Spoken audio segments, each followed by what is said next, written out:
मीराबाई भारत की सबसे प्रसिद्ध कृष्ण भक्त कवयित्रियों में से एक थीं। उनका जीवन कृष्ण के प्रति उनके अटूट प्रेम, भक्ति और सामाजिक बंधनों के खिलाफ उनके संघर्ष की कहानी है। मीराबाई का जन्म 1498 ईस्वी के आसपास मेड़ता, राजस्थान के कुड़की गांव में हुआ था। वो जोधपुर के राजा रतन सिंह की इकलौती बेटी थी। मीराबाई बचपन से ही कृष्ण की भक्त थीं। एक बार महल की छत से बारात देखते हुए नन्ही मीरा ने अपनी माँ से पूछा, माँ, मेरा दूल्हा कौन है?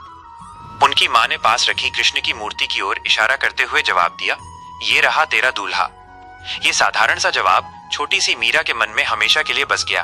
उन्होंने उसी क्षण कृष्ण को अपना पति गिरधर गोपाल मान लिया और ये रिश्ता उनके लिए जीवन की सबसे बड़ी सच्चाई बन गया। इसके बाद मीराबाई हर समय कृष्ण की भक्ति में लीन रहने लगी। वो प्रेम से उनकी मूर्ति को सजाती थीं, उनकी पूजा करती थीं और मीठे मीठे भजन गाती थीं। जब मीरा बड़ी हुई तो उनका विवाह मेवाड़ के शक्तिशाली राजा राणा सांगा के सबसे बड़े पुत्र भोजराज सिंह के साथ हुआ। विवाह के बाद उन्हें मीराबाई कहा जाने लगा। मीराबाई इस विवाह से खुश नहीं थी, क्योंकि उनके मन में तो कृष्ण ही उनके असली पति थे।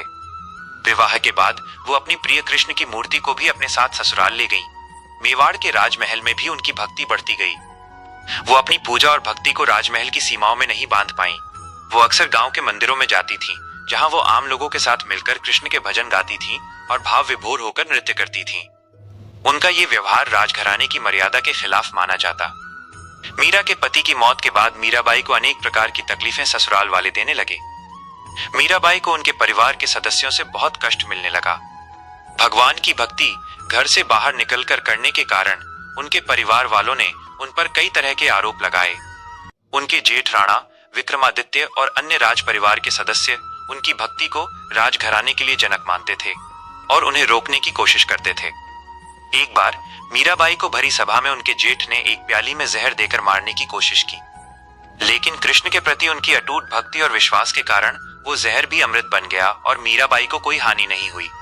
एक अन्य क्रूर प्रयास में उनके जेठ ने उनके महल में एक सांप छोड़ दिया, लेकिन कृष्ण के आशीर्वाद से मीराबाई उस संकट से भी सुरक्षित बच गईं। परिवार वालों ने उन पर कई तरह के अत्याचार किए और उन्हें प्रताड़ित किया, लेकिन मीराबाई ने कृष्ण पर अपना विश्वास नहीं छोड़ा और हर रुकावट को उनकी कृपा मानकर पार करती गईं। इन लगातार के कष्टों और विरोध से तंग आकर मीराबाई ने मेवाड़ छोड़ना ही उचित समझा। उन्होंने राजमहल और सांसारिक सुख सुविधाओं का त्याग कर दिया। वह पहले वृंदावन गईं, जो कृष्ण की लीला भूमि है। वृंदावन में कुछ समय बिताने के बाद वो द्वारका, गुजरात चली गईं, जहां कृष्ण का एक प्रसिद्ध मंदिर है। ऐसा माना जाता है कि अपने जीवन के अंतिम क्षणों में द्वारका के रणछोड़राय मंदिर में कृष्ण की भक्ति और